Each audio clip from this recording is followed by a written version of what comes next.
नमस्कार, एस्ट्रो तक में आप सबका बहुत बहुत स्वागत है। मैं हूं प्रवीण मिश्र। आर्थिक तंगी को दूर करने के लिए क्या उपाय करना चाहिए? सरल भाषा में समझें कि आर्थिक तंगी का मतलब धन की तंगी, सुख सुविधाओं की तंगी, जो धन चाहिए जितना हमें उन्नति करने के लिए, जितना धन चाहिए हमें जीवन जीने के लिए, जितना धन चाहिए हमें अपने परिवार का पालन पोषण करने के लिए, उसकी कमी को आर्थिक तंगी आप कह सकते हैं। तो अगर जिन लोगों के पास उतना धन नहीं आ पाता है कि आपके परिवार का भरण पोषण अच्छे से हो सके, उतना धन नहीं आता है कि जो कुछ आप करना चाहते हैं वो अच्छे से कर पाएँ, तो समझ लीजिए कि आर्थिक तंगी से जूझ रहे हैं। तो ऐसी स्थिति में क्या उपाय करना चाहिए? देखिए, बहुत सरल उपाय हम आपको बताने जा रहे हैं। ये करना शुरू करें, भगवान की कृपा से जरूर आर्थिक तंगी दूर होगी, धन आने लगेगा। आप जो कार्य करना चाहते हैं अपने परिवार वालों के लिए, वो कार्य कर पाएंगे। क्या करना है आपको? छोटी छोटी बातें हैं, इनका ध्यान रखना शुरू करें।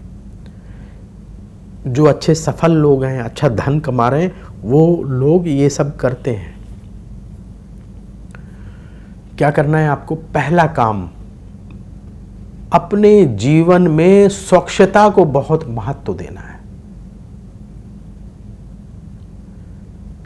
अपने आसपास हमेशा सफाई रखनी है। अपने घर को साफ रखना है, अपने ऑफिस को साफ रखना है, अपनी दुकान को साफ रखना है, अपनी फैक्ट्री को साफ रखना है।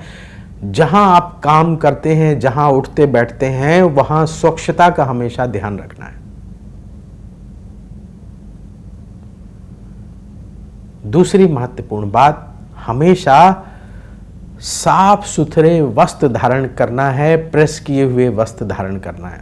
साफ सुथरे पहने और जिनमें सिलवटें हो, ऐसे मुड़ा हो, ऐसे उस तरह के नहीं, बढ़िया प्रेस कर लीजिए अपने हाथ से और साफ सुथरे प्रेस किए हुए बढ़िया स्वच्छ वस्त्र हमेशा धारण करें।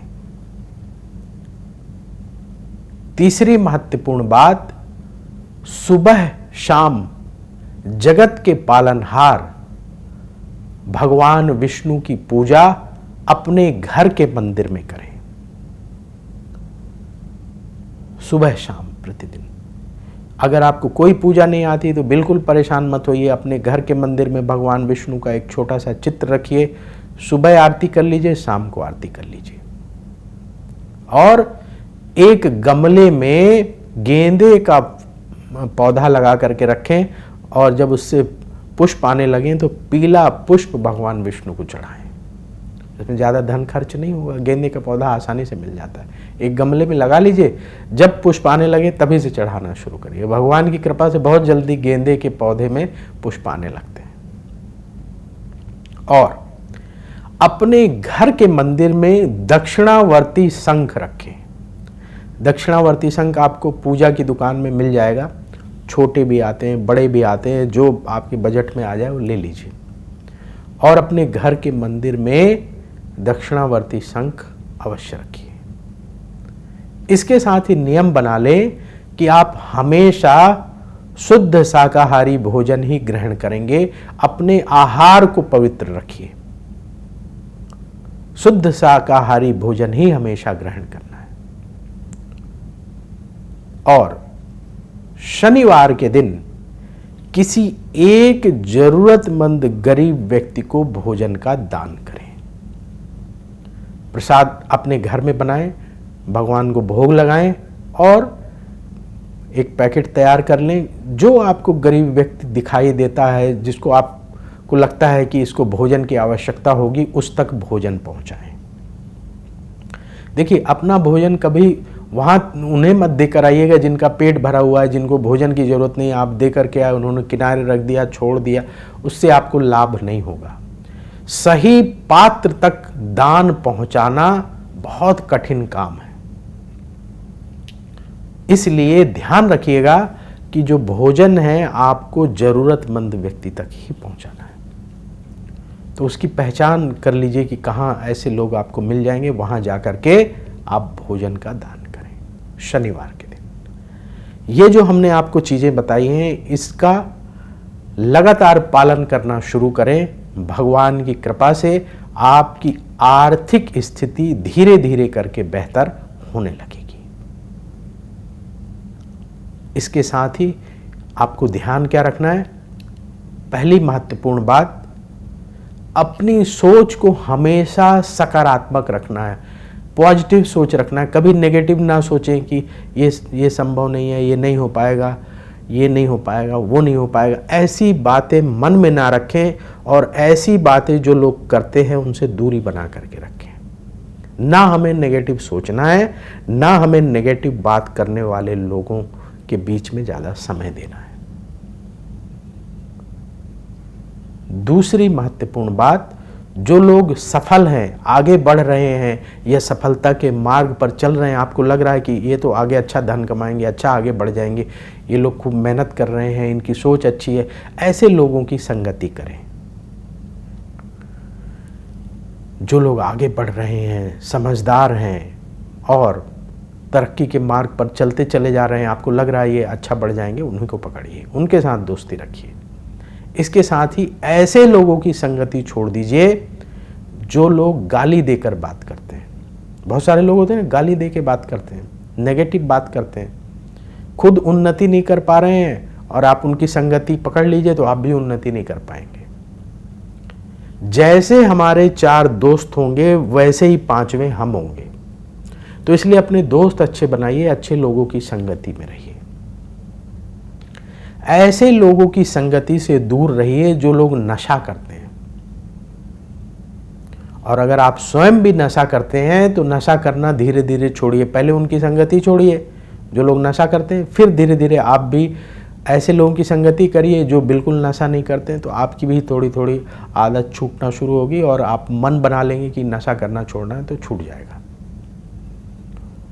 बहुत सारे लोग जिनकी आर्थिक स्थिति अच्छी थी, नशा करने की वजह से उनकी आर्थिक स्थिति खराब हो गई, परिवार का सब कुछ गड़बड़ हो गया। इसलिए नशा कभी ना करें और नशा करने वाले लोगों की संगति भी कभी ना करें। कुछ लोग कहते जी हम नशा नहीं करते, बस उनके साथ उठते बैठते हैं। अगर आज आप उठ बैठ रहे हैं तो कल आप नशा करने लगेंगे। तो इसलिए उनके साथ उठना बैठना भी नहीं है। बस काम की बात करिए, काम के लिए मिलिए और फिर आगे बढ़ जाइए। ऐसे लोगों की संगति करिए जो लोग नशा नहीं करते और अपने घर परिवार का, अपने बच्चों का पूरा ख्याल रखें, उन्हें समय दें। बहुत सारे लोग कहते हैं जी हमारे पास टाइम नहीं है, बच्चों को टाइम नहीं दे पाते, घर वालों को टाइम नहीं दे पाते। ये बात उचित नहीं है। आप समय निकाल करके अपने बच्चों के साथ, अपने घर परिवार वालों के साथ समय बिताएं। अपने घर परिवार और बच्चों के साथ वक्त बिताना, उनसे बातें करना, उनकी बातों को सुनना बहुत जरूरी है। तो ये कुछ छोटी छोटी बातें हैं जिनका ख्याल आप रखेंगे तो धीरे धीरे भगवान की कृपा से आपकी आर्थिक स्थिति मजबूत होने लगेगी, आर्थिक तंगी दूर होगी। इसके साथ ही एक महत्वपूर्ण बात, किसी एक मंत्र का प्रतिदिन जाप अवश्य करें। ये बहुत बड़ी चीज है, सभी को करना चाहिए। कोई भी एक मंत्र, आप जिस देवी देवता को मानते हैं, जिस धर्म को मानते हैं, उसके एक मंत्र को पकड़ लीजिए, उसका जाप अवश्य करिए। अगर आप भगवान शिव के भक्त हैं तो शिव जी के मंत्र का जाप करिए, भगवान विष्णु के भक्त हैं तो भगवान विष्णु के मंत्र का जाप करिए। अगर आपने गुरु मंत्र ले रखा है तो गुरु मंत्र का जाप करिए, लेकिन मंत्र का जाप प्रतिदिन अवश्य करें। जो लोग भगवान विष्णु के भक्त हैं वो तुलसी की माला से जाप करेंगे, जो भगवान शिव के भक्त हैं वो रुद्राक्ष की माला से जाप करेंगे। अगर आप कोई लक्ष्मी जी के मंत्र का जाप करते हैं तो स्फटिक की माला का प्रयोग करें, तो उस मंत्र का ज़्यादा लाभ होता है। इसके साथ ही जिन लोगों ने गुरु मंत्र ले रखा है तो गुरु मंत्र का जाप करें। गुरु जी ने जो बताया है कि इस मंत्र का इस माला से जाप करें तो गुरु जी का आदेश मानते हुए उस मंत्र का जाप उसी माला से करें।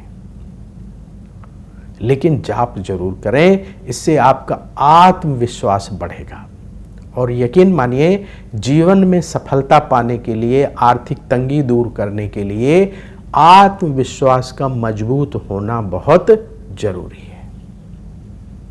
तो ये छोटी छोटी बातें जो हमने आपको बताई बड़े काम की हैं। आप स्वयं भी इनको अपने जीवन में अपनाएं और अपने करीबी लोगों को, अपने छोटे भाई को, अपने जो आपके करीबी लोग हैं, जो आपकी बात मानते हैं, उन तक भी इस वीडियो को पहुंचाएं। जिनका आप भला चाहते हैं उन तक भी इस वीडियो को पहुंचाएं ताकि वो भी इसका लाभ उठा सकें। तो वक्त हो चला है आपसे विदा लेने का। कमेंट बॉक्स में जय श्री राधे जरूर लिखें।